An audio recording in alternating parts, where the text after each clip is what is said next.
사랑하는 성도 여러분, 우리는 살다 보면 우리 힘으로 도저히 옮길 수 없는 거대한 돌덩어리 앞에 설 때가 있습니다.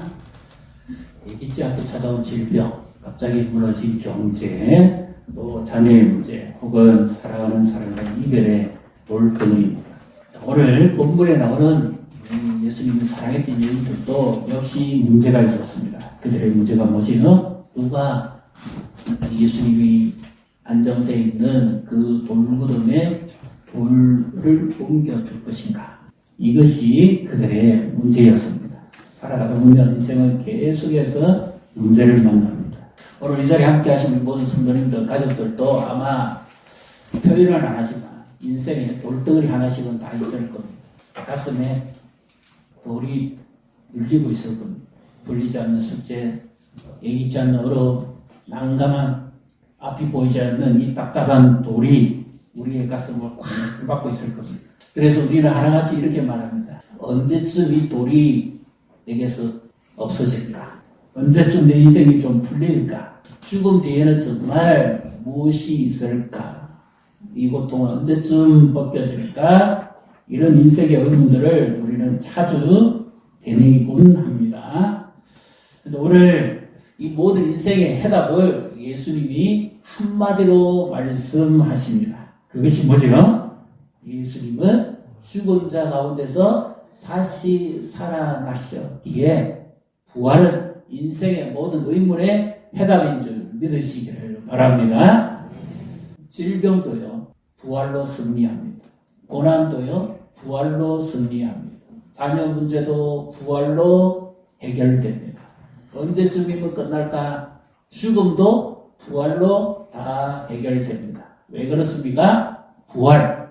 죽은 자는 천국에 못 갑니다. 살아있는 자가. 그래서 부활은 영원한 생명입니다. 믿으시기를 바랍니다.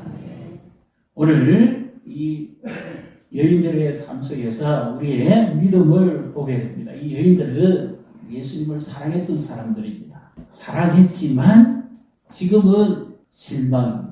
왜요? 그렇게 사랑했던 주님을 볼 수 없기 때문에. 왜 그렇습니까? 금요일 낮에 그렇게 십자가에 달려 비참하게 돌아가신 예수님의 모습을 보았기 때문이죠. 그 모습을 보고 예수님이 부활하신다는 것은 그들의 사전에 없었습니다.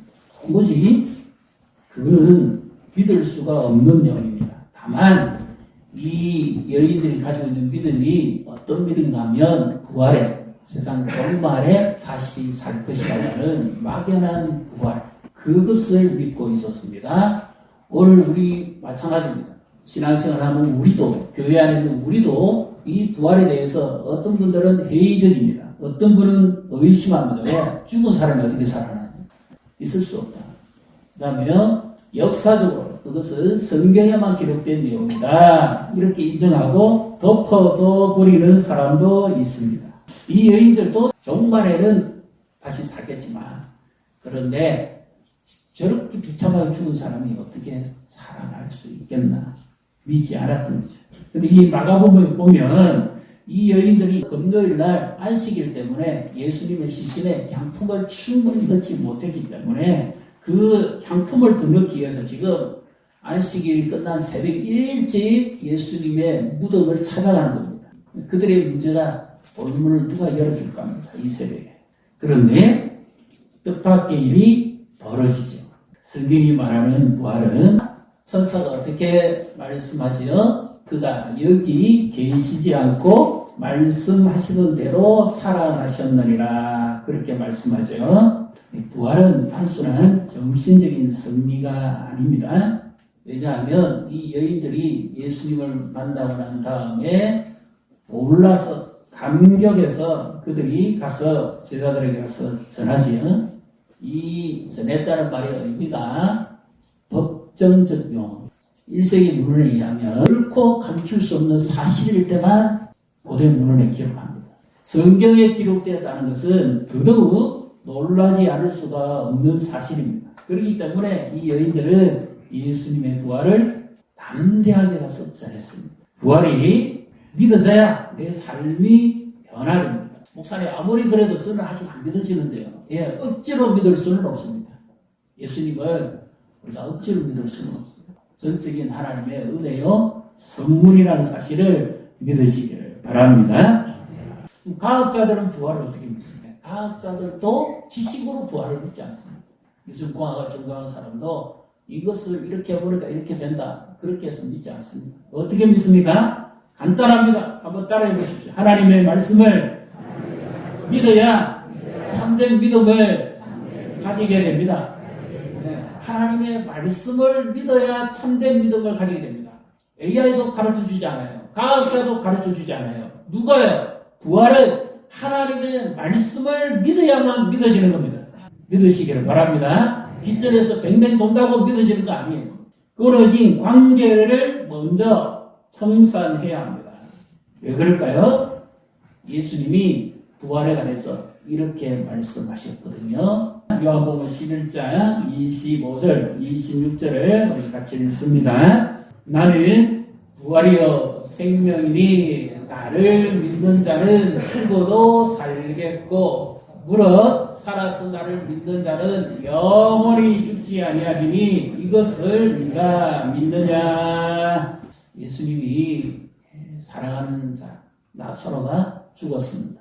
그런데 나흘 째 나사로가 묻혀있는 무덤에 가서 동생 마르다 마리아에 가서 말씀을 하시니까 이들이 믿지 않습니다. 세상 마지막 날에는 내가 살아날 것을 믿습니다. 이것은 막연한 부활입니다.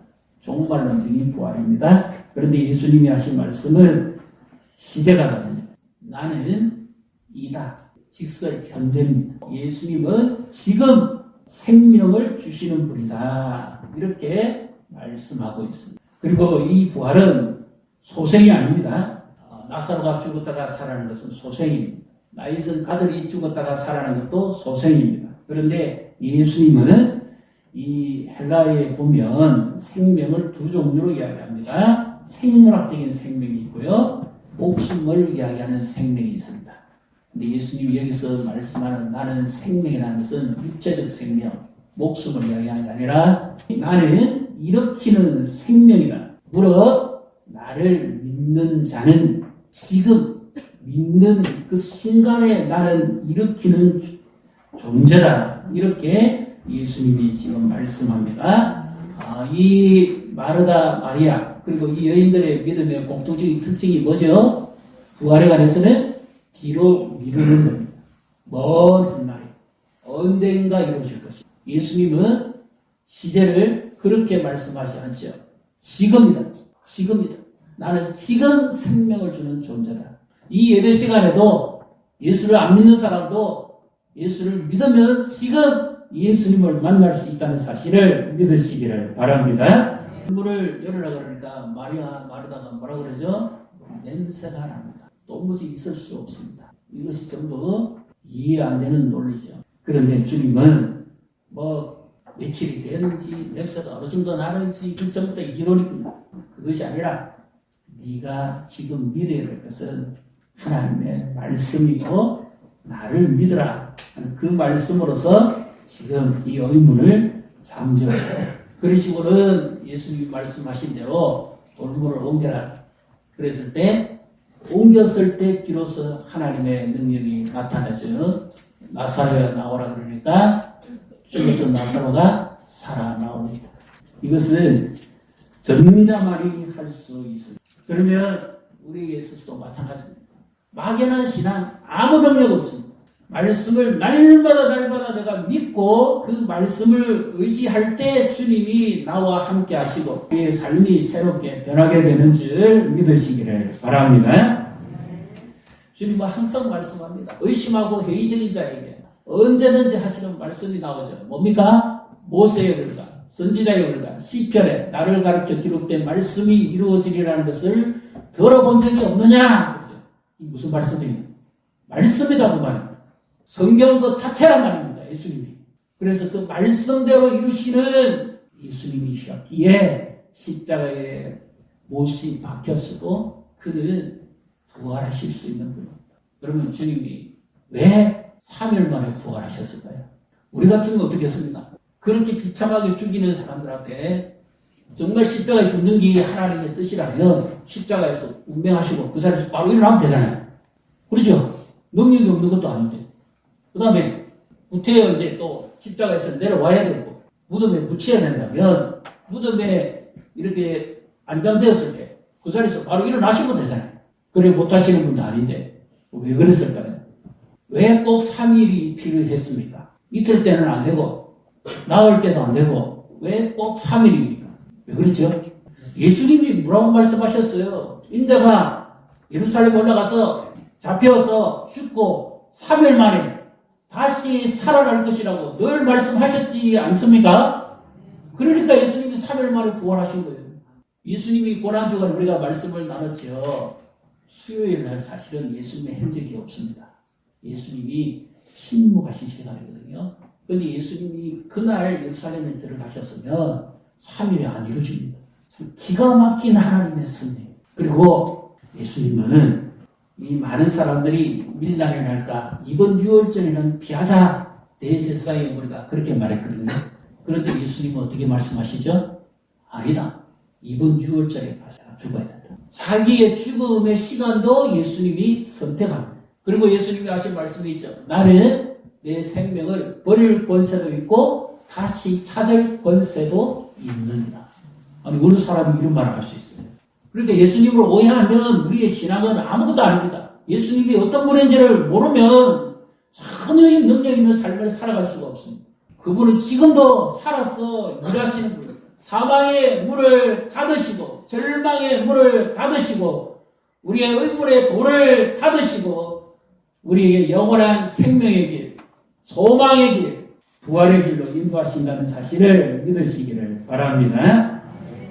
그래서 이 날로 우리가 부활을 기념하기 위해서 모일까요? 살아계신 주님을 내가 만나기 위해서 모였죠. 그분 앞에 예배하기 위해서 모였죠. 부활은 사람이 만들어낼 수 없습니다. 우리가 흔히 역사적으로 여러 인물들이 있잖아요. 석가도 있고 소크라테스도 있고 공자도 있고 뛰어난 사람들 많이 있습니다. 그런데 실제로 한번 가보셨습니까? 그들의 무덤은 전부 다 닫혀 있습니다. 예수님은 살아있는 분이기 때문에 아까 천사가 뭐라 그랬죠? 왜 어찌하여 살아있는 자를 이 무덤 안에서 찾느냐 이 말이에요. 살아계신 분은 무덤 안에 있으면 안 됩니다. 살아계신 분은 무덤 밖으로 나와야죠.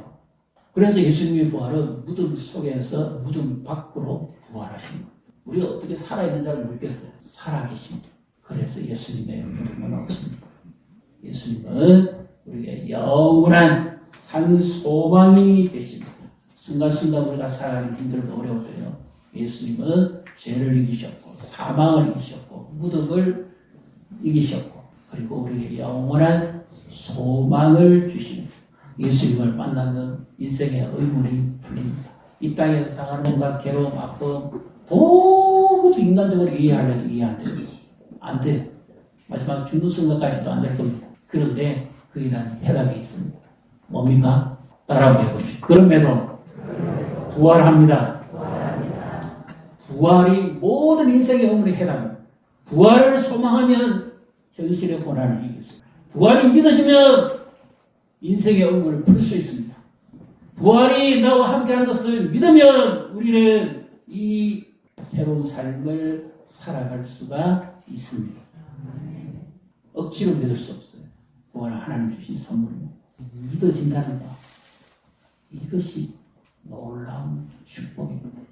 그렇기 때문에 이제 이 부활을 어떻게 해요? 여인들이 가서 제자들에게 전하고 제자들이 다른 사람들에게 전합니다. 왜 그렇습니까? 이것은 감출 수 없는 사실이기 때문에.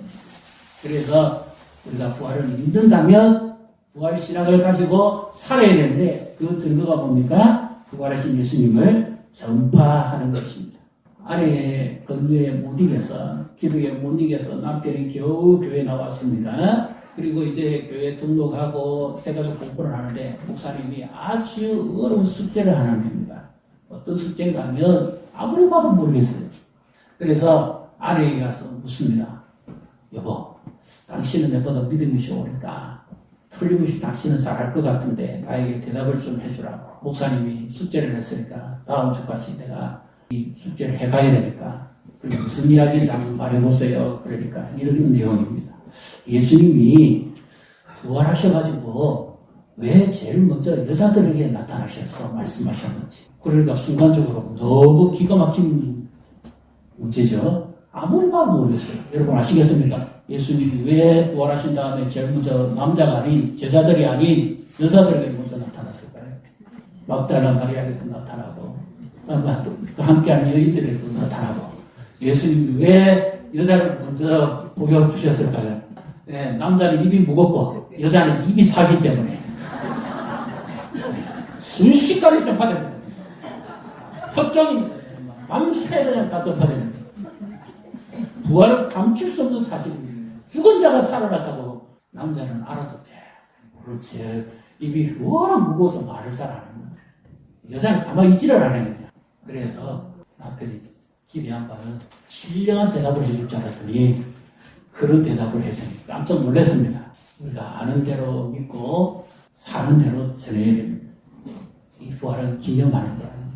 부활이 내 것이 될수록 내 삶은 더욱더 변화되고 능력 있는 삶을 살아가게 될 것입니다. 부활하신 예수님을 만나십시오.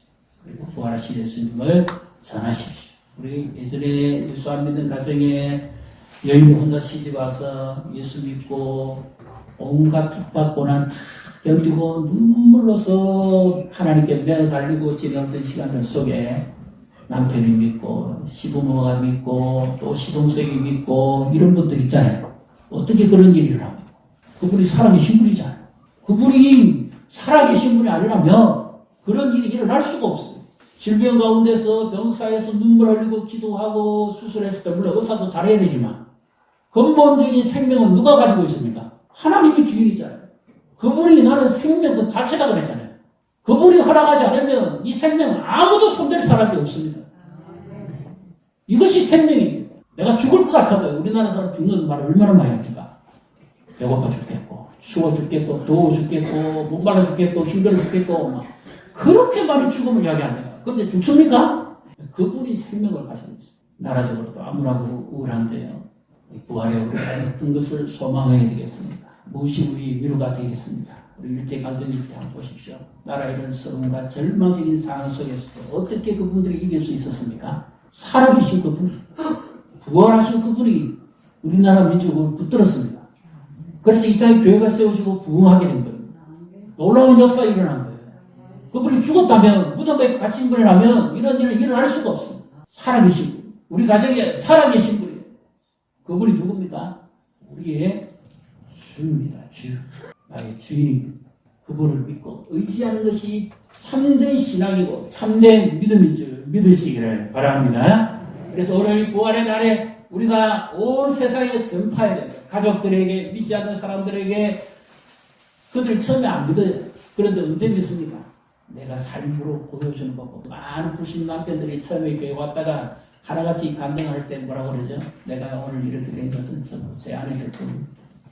어떻게 해요? 아내가 얼마나 무덤이 참고 기도하고 눈물 흘렸습니다. 그것을 누구보다 잘 보한 사람이 본인이잖아요. 왜 그랬습니까? 그분이, 그 아내분이 주님을 의지하고 살아요. 그래서 믿음으로 그 가정이 일어서게 돼요. 안 되는 일이 없습니다.